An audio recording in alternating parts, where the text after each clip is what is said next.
Olá, turma, tudo bem com vocês? Eu espero que sim, tá? Vamos lá dar continuidade ao nosso capítulo 5, que fala sobre a atmosfera com febre.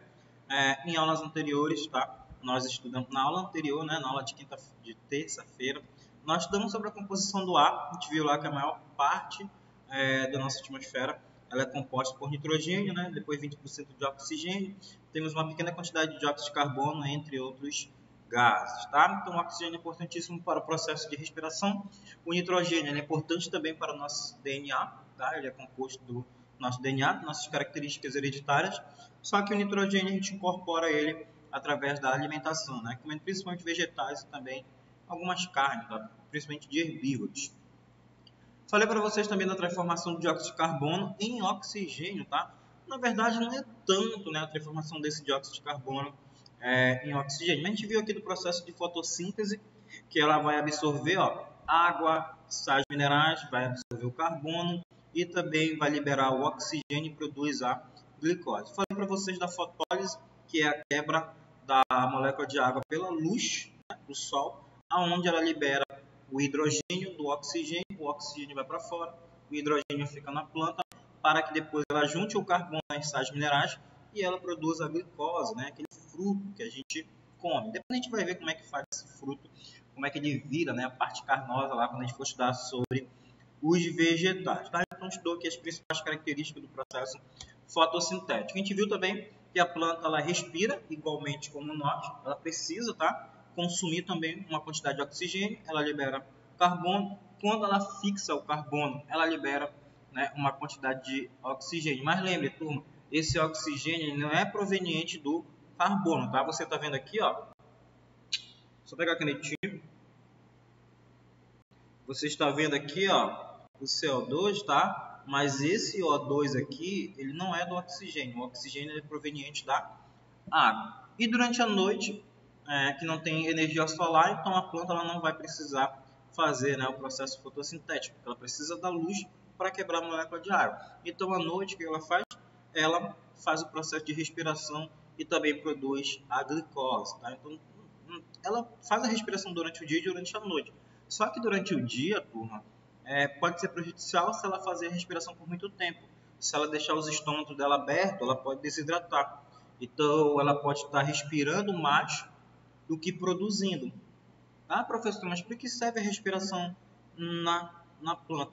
É porque a respiração dela ela precisa, né, ativar o metabolismo e ela precisa produzir a glicose. Então, através desse processo de respiração também, ela mantém-se viva.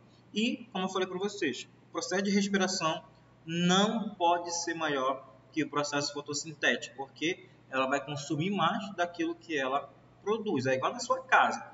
Se você ganha um salário mínimo, por exemplo, você não pode gastar mais do que o salário mínimo, porque você vai se endividar e vai ficar com prejuízo. É igualmente a planta.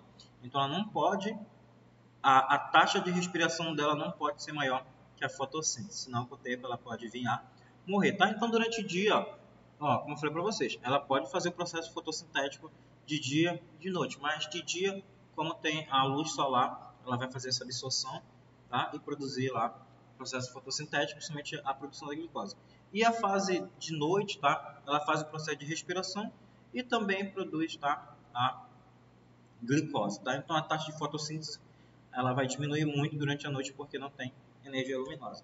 Falei para vocês também de plantas carnívoras, são aquelas plantas que vivem em ambiente onde não tem uma quantidade suficiente de nutrientes, né, de sais minerais para elas, né, principalmente nitrogênio.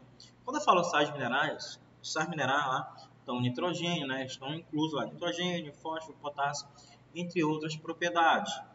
Tá? Tanto é que algumas pessoas, quando quer deixar um solo, né, mais fértil, eles utilizam o NPK, né, nitrogênio, fósforo e potássio, para aquele solo ficar mais fértil e eles conseguirem plantar. Claro que isso vai ter problemas depois, tá? Mas isso é aulas, quando a gente for estudar sobre ecologia, irei falar sobre degradação ambiental. Então, as plantas carnívoras, elas fazem esse processo que é para conseguir os nutrientes que estão faltando. Só que não é assim, professor, ela consegue devorar um adulto? Não, né, turma? Não vai conseguir devorar um adulto, tá? Esse processo demora, ela fecha lento, tá? E ela começa a fazer o processo de sucção, demora dias, tá? Às vezes até uma semana, dependendo do organismo, tem planta que consegue, dependendo do tamanho da planta, consegue até pegar um sapo. Se você pesquisar na internet vídeos, você vai ver. Tem aquele lá super interessante, você sabia que fala sobre.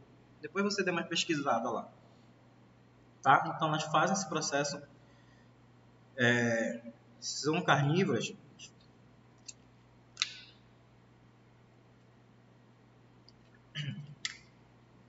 Elas são carnívoras porque elas precisam, tá, desses nutrientes. Porque somente pelo solo ela não consegue retirar tudo. Elas vão, se alimentar. Não pense igual naqueles filmes de ficção científica, né? Que a planta vem lá e devora um adulto. Não, tá? Não vai funcionar desta forma, ok? E na aula de hoje também nós vamos ver aqui, vamos continuar a partir da página... Oh, meu Deus, meu livro fechou sem querer, tá? Nós estamos, na página 30, tá? Então pega o livro de vocês, vamos da página 30, mais ou menos a 37, ok? Então vamos continuar falando aqui, tá? Sobre o processo da nossa atmosfera. Vamos falar aqui ainda da nossa composição atmosférica, vamos falar também sobre o ar ainda, tá? Poluição também, por isso que a atmosfera confere, tá? Então a aula de hoje ela vai começar a partir daqui da página 30. O Sol, nossa fonte de energia. Turma, o Sol, ele é a fonte primária, tá? De energia para o nosso planeta Terra. Se não fosse o Sol, os vegetais não conseguiriam produzir o alimento, não conseguiriam produzir a glicose. Se não produzir glicose, se não produzir alimento, o que aconteceria com os outros seres vivos?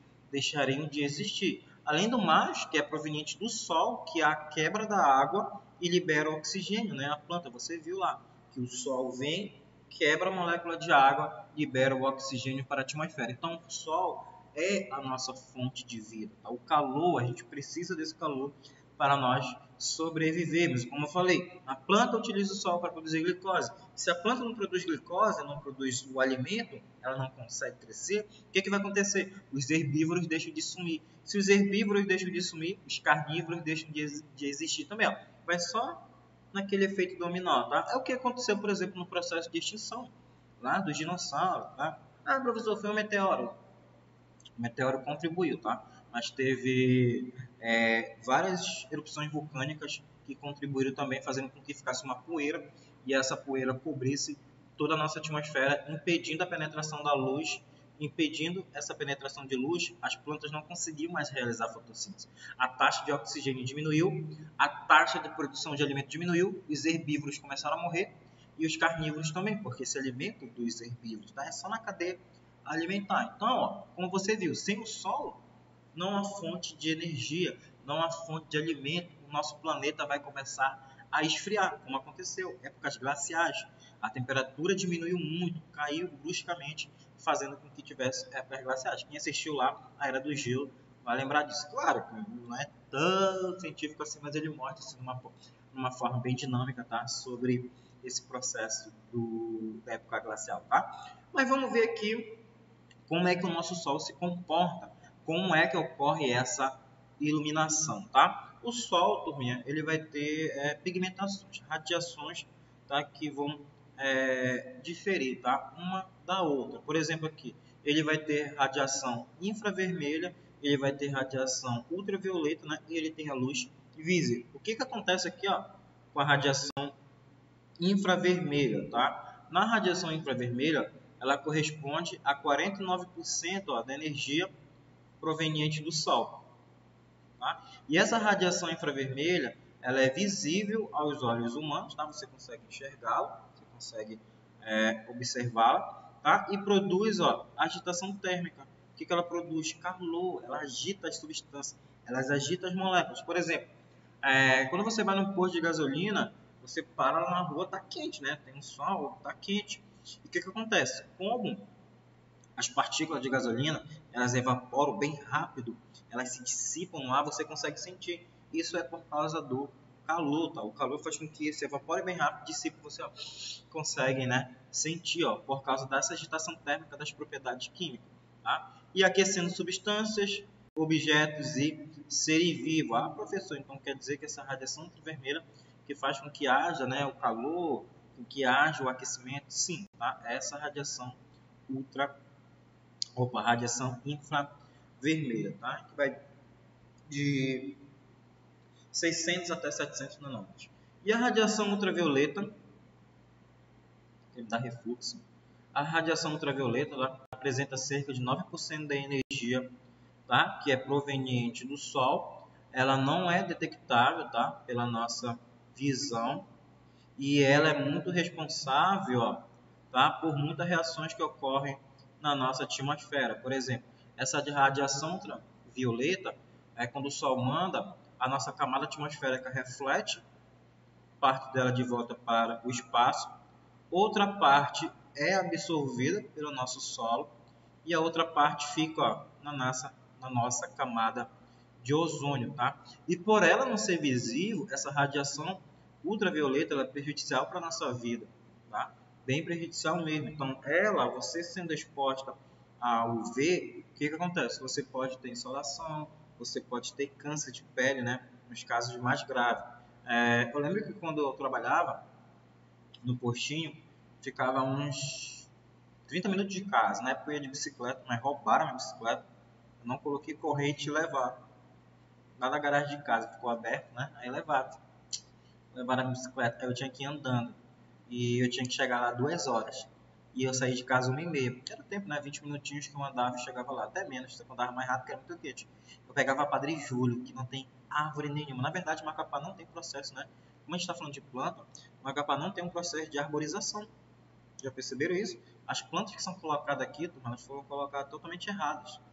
Tá? São plantas geralmente com raízes um pouco fracas, ventanias, chuvas fortes fazem com que elas acabem caindo, e também tem o processo do concreto, né, de calçadas que são feitos totalmente errado, sufocando as nossas plantas, fazendo com que suas raízes levantem-se. Tá? Você já deve ter percebido isso, que as plantas são inteligentes, porque a água não está infiltrando, ela levanta suas raízes e começa a quebrar o nosso concreto. Então, Macapá não tem um plano de arborização, precisava, tá? Até amenizar a nossa temperatura aqui e diminuir tanto a sensação de calor, tá? Então, o que eu tô falando com isso? Não tinha árvore lá Padre Júlio. Eu ia direto naquele quarteirão lá, misericórdia, eu lembro até hoje desse sol. E, turma, muito queimado mesmo ficava. Eu tirava minha camisa, ficava uma marca branca aqui no meu corpo por causa da camisa. Muito mesmo. Depois eu comecei a passar protetor solar, eu não usava, tá? Mas eu tive que passar, porque eu estava sentindo coceira, aparecendo algumas manchas, por causa dessa minha exposição aos raios ultravioleta. Se você vê uma pessoa que trabalha com concreto, trabalha em obra, você percebe que ele trabalha, né, com moletom, camisa de manga comprida. Por quê? É para se proteger de altas temperaturas, é para se proteger contra os raios ultravioleta. Quando você for para uma praia, lá para a fazendinha, tá? Se for lá para a fazendinha, aí você tem que utilizar o protetor solar, tá? Você tem que se proteger. Você foi para qualquer local aí que tenha praia. Ah, professor, não vou para a praia, eu vou lá para o Ariri, lá para o Lontra da Pedreira. Use protetor solar, porque você vai ficar tomando banho de rio, mas você vai estar exposto a raio ultravioleta. Aí você vem todo vermelho, todo queimado, não pode nem tocar em você, parece que está pegando fogo. Né? Dói muito, então você tem que ter cuidado a essa exposição. E se você ou seu pai sai, né, anda, fica exposto à luminosidade alta, a essa radiação ultravioleta, né, use óculos escuros. Se você não tem óculos escuros, mas você usa óculos assim, ó, de grau, eu sei que é um pouquinho mais caro, mas coloque Transition, porque evita, tá, a exposição dos seus olhos a essa radiação ultravioleta, tá? Macapá, né, processo de asfalto, né, calçadas estão sendo feitas, elas calçadas um pouquinho mais brancas, tá? Muitos prédios com espelho, então reflete-se diretamente e com o tempo pode trazer problemas para a sua visão. Então utilizem óculos escuros. Se for para a praia, utilize óculos escuros, tá? Se for para um balneário, utilize óculos escuros. E aqui, turma, se considerarmos a Terra como um sistema, um conjunto de elementos sob estudo, teremos como seus principais componentes o quê? Quais são os componentes da nossa Terra? Nós temos a superfície terrestre, tá?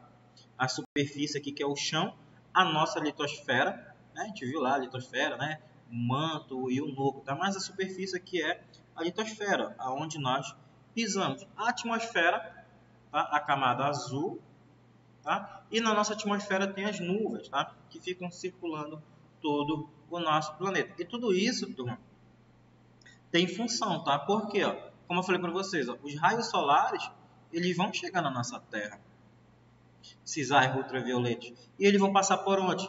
Pela nossa camada atmosférica, eles batem, né, na nuvem, voltam, eles chegam na nossa litosfera, eles são refletidos na nossa litosfera e ficam aqui, ó, absorvidos pelas nossas nuvens, porque nas nossas nuvens tem metano, tem dióxido de carbono, tem nitrogênio, tá? Nitratos lá, até dependendo da localidade, pode fazer com que tenha chuva ácida, tá? A gente lá em São Paulo, locais industrializados, ok? Então, é assim que funciona, tá? Como eu falei para vocês, raios violetas, eles passam, eles são absorvidos, são refletidos e ficam aqui, ó, nas nossas nuvens, né? Tem CO2 e isso forma os gases estufa. Lembre-se, quem são os gases estufa? O metano, CH4,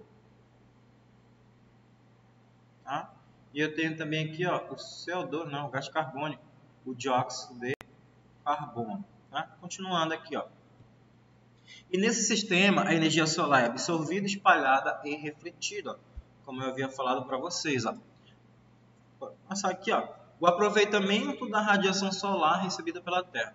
49% são absorvidos pela superfície terrestre, 20% são absorvidos pelas nuvens, pela atmosfera, 20% são refletidas, né, do topo das nuvens, porque batem nelas e voltam, 6% são espalhadas pela nossa camada atmosférica e 5% são refletidas de volta, né, Deus, para a superfície, né, terrestre. E a imagem aqui está exemplificando o processo que ocorre. Incidência da radiação solar. Observem aqui esse processo de absorção. Como acontece? Parte do calor é dissipada de volta para o espaço e outra parte, ó, é retenção do calor pelos gases de efeito estufa e também pelo nosso planeta, tá? Como você viu aqui, vai ter essa absorção e isso possibilita, né, com que haja a camada de ozônio, né, o efeito estufa. Lembre-se, turma, que esse efeito estufa ele não é algo prejudicial para a nossa Terra. É o efeito estufa que possibilita a vida no nosso planeta, porque aproximadamente aqui, ó, a temperatura ela fica variando de 25 graus, tá, a 27 graus, tá, dependendo da localidade.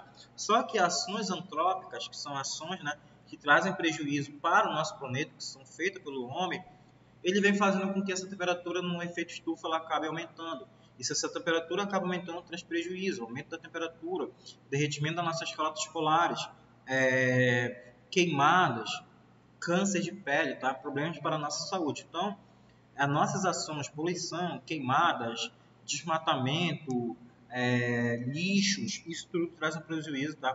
Para a nossa atmosfera. Tá? E uma curiosidade aqui, ó, rastro no céu. Fazia tempo, uma vez eu vi um avião, como eu sou curiosa, né? Ele estava muito alto mesmo, muito alto mesmo. Aí eu fui ver, né? Na verdade não é aplicativo, é só você ir no Google lá e colocar Fly Scan, Fly Rateato. Não sei falar em inglês, né? É que ele é um rastreio de voo. E você vê todos os voos aqui no Brasil, na América do Sul e na Europa também. Aí eu fui pesquisar lá, eu fui rapidinho, entrei lá e fui ver se tinha algum avião passando por aqui. E tinha.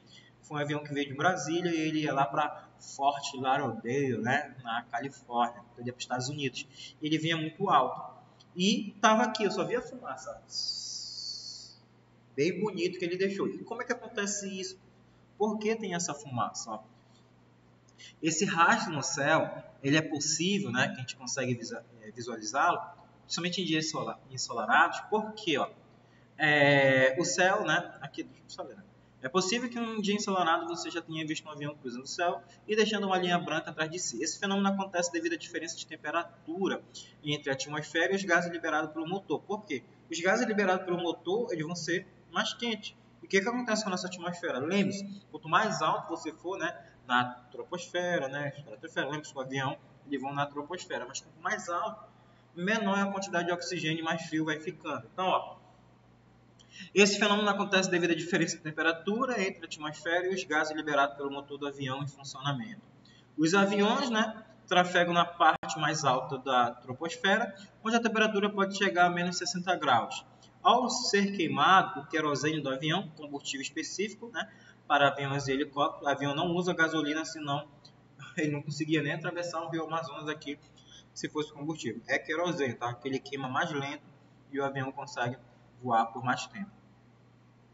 E gera principalmente dióxido de carbono, CO2 e o vapor de água. Ao escapar do motor e entrar em contato com a atmosfera extremamente gelada, a água, né, do estado gasoso do vapor ela congela rapidamente, formando cristais de gelo invisíveis que compõem o rastro branco. Então é devido a esse vapor de água que as turbinas acabam liberando que faz com que ele congele e você vê, ó, o rastro. Ó, fica aí, né? Bem bonito, você pensa que o avião está pegando fogo, mas não é. É devido, tá, à mudança de temperatura, ok? E continuando aqui, ó, superaquecimento terrestre, vamos ver agora as ações antrópicas do homem que ele acaba causando, né, trazendo de prejuízo para a nossa atmosfera. Né? Vamos ver aqui essa charge, essa imagem. E depois reclama, né, do aquecimento global, olha aqui, lixeira suja, não tem lixo sendo captado, o carro liberando uma grande quantidade de dióxido, monóxido de carbono para a atmosfera, o desmatamento, a ação ali, ó, de sprays, né, de pesticidas, né, que acabam trazendo prejuízo para a nossa atmosfera, matando determinados insetos, e também o CFC, tá, que é um dos principais gases também, que faz com que haja um buraco na camada de ozônio. Ele pensa aqui, ó. O pensamento da garota em relação às ações praticadas na charge está correto? Pensa aí e responda. Está correto o que ela está falando? Com certeza, né, turma? Por quê? Porque tudo que você está vendo aqui, ó, desmatamento, a liberação de CFC pelo aquele spray ali, ó, matando insetos, as fábricas aqui, ó, a grande quantidade de ar-condicionado, os gases liberados pelos carros, o lixo aqui acumulado, tudo isso vai trazendo prejuízo para o nosso solo, para a nossa atmosfera, fazendo com que a temperatura do nosso planeta seja mudada. A ação praticada pela garota é coerente com aquilo que a incomoda? Por quê? Tá? Essa ação dela aqui, ó, que ela está fazendo, está sendo coerente? Com certeza, ela quer descartar o lixo, só que não tem onde jogar, ó. Vai ficar aqui no chão. E com isso vai fazer com que haja, né, mais e mais acúmulo de lixo e poluição. Lembra que a gente estudou lá no capítulo 4 sobre consumismo, né? A gente viu lá o que acontece nesse consumo, produção de grande quantidade de lixo.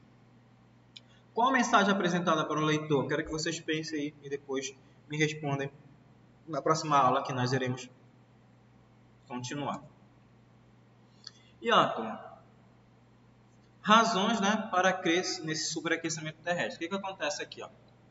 Ó, você tem fatores antrópicos. Quais são esses fatores antrópicos? Que são ocasionados pelo homem. O desmatamento, o processo de industrialização, veículos automotores, CFC, os clorofluorcarboneto, e também o metano, que é liberado pelo arroto, né, e pelo pum, pela flatulência de bois, de vacas, tá, que acaba liberando. Desmatamento, né, o ser humano vai lá, acaba desmatando a nossa floresta, processo de industrialização, uma grande quantidade, né, das fábricas que produzem poluentes, veículos automotores, principalmente em grandes cidades, que acabam liberando uma grande quantidade de gases poluentes, CFC, desodorante de spray, central de ar, geladeira, tá? Que acaba liberando. Claro que no Brasil hoje, o dia vem tirando, tá? Vem diminuindo a partir de 2010 até 2040, que é zerar todos os produtos que acabam tendo CFC, tá? O metano, que é liberado pelos bovinos, tá? Pelo arroto e pelo pum. E os fatores naturais, ó. A alteração na atividade solar, erupções vulcânicas na crosta terrestre. Então, ó, quais são os piores fatores? Que é causado pelo homem, que ele acaba contribuindo. Os fatores naturais é aquilo que vai regulando, tá, o nosso clima, aumentando a temperatura do nosso planeta, diminuindo. Lembre-se que a Terra ela passa naturalmente por épocas mais frias e por épocas mais quentes. Só que o homem ele está acelerando esse processo, tá? E olha aqui, ó, emissões dos gases, né, do efeito estufa, o gás carbônico, né, o metano, o nitrogênio, aqui o nitrato, o ozônio, mais vapor de água na atmosfera e o aquecimento, né, do planeta, ele acaba, né, sendo afetado, que era para ser regular, era para ser uma coisa normal, mas o homem vem fazendo com que cada vez, ó, haja um aumento nessa temperatura. Principalmente aqui, ó, CO2, e pelo metano, tá? São os principais gases. O nitrogênio aqui, tá? O nitrato aqui, ele vai entrar também, tá? E ações antrópicas, né? Ato praticado pelo ser humano com o objetivo de modificar o ambiente em que ele vive. E vamos ver as partes aqui, ó, das emissões dos gases emitidos, tá? Que acabam trazendo prejuízo. O principal aqui, 56% você vai ter, ó, do CO2, depois 16% do CH4, O3, tá? Que o O3 é importante porque ele forma a nossa camada de ozônio, só que com o tempo ele pode ser prejudicial porque pode ser destruído. O CFC, um dos principais destruidores da nossa camada de ozônio. E você também tem aqui, ó, uma quantidade de vapor de água na nossa atmosfera, tá? E para encerrar a nossa aula de hoje, nós vamos falar aqui sobre a camada de ozônio. Ó, a camada de ozônio é formada por 3 átomos de oxigênio, que formam uma camada que envolve a Terra e absorve a radiação solar ultravioleta, que é extremamente prejudicial aos seres vivos. A radiação ultravioleta, é responsável tanto pela formação quanto pela destruição da camada de ozônio. Então é ela que possibilita esse efeito estufa, como se fosse uma estufa mesmo, mantendo a temperatura do planeta constante. Só que essa radiação, essa alta exposição pode fazer também com que essa sua formação e principalmente a sua radiação, por causa dos gases poluentes, tá? Como eu falei, ó, CO2, CH4, tá? Que acabam fazendo com que haja destruição, fazendo com que apareça, né, um buraco, ó, na nossa camada de ozônio. E no decorrer dos anos, a quantidade disponível de ozônio diminuiu consideravelmente, formando uma espécie, ó, de buraco. Olha como era aqui lá em 1979, naturalmente. Olha como é hoje, ó. Tá?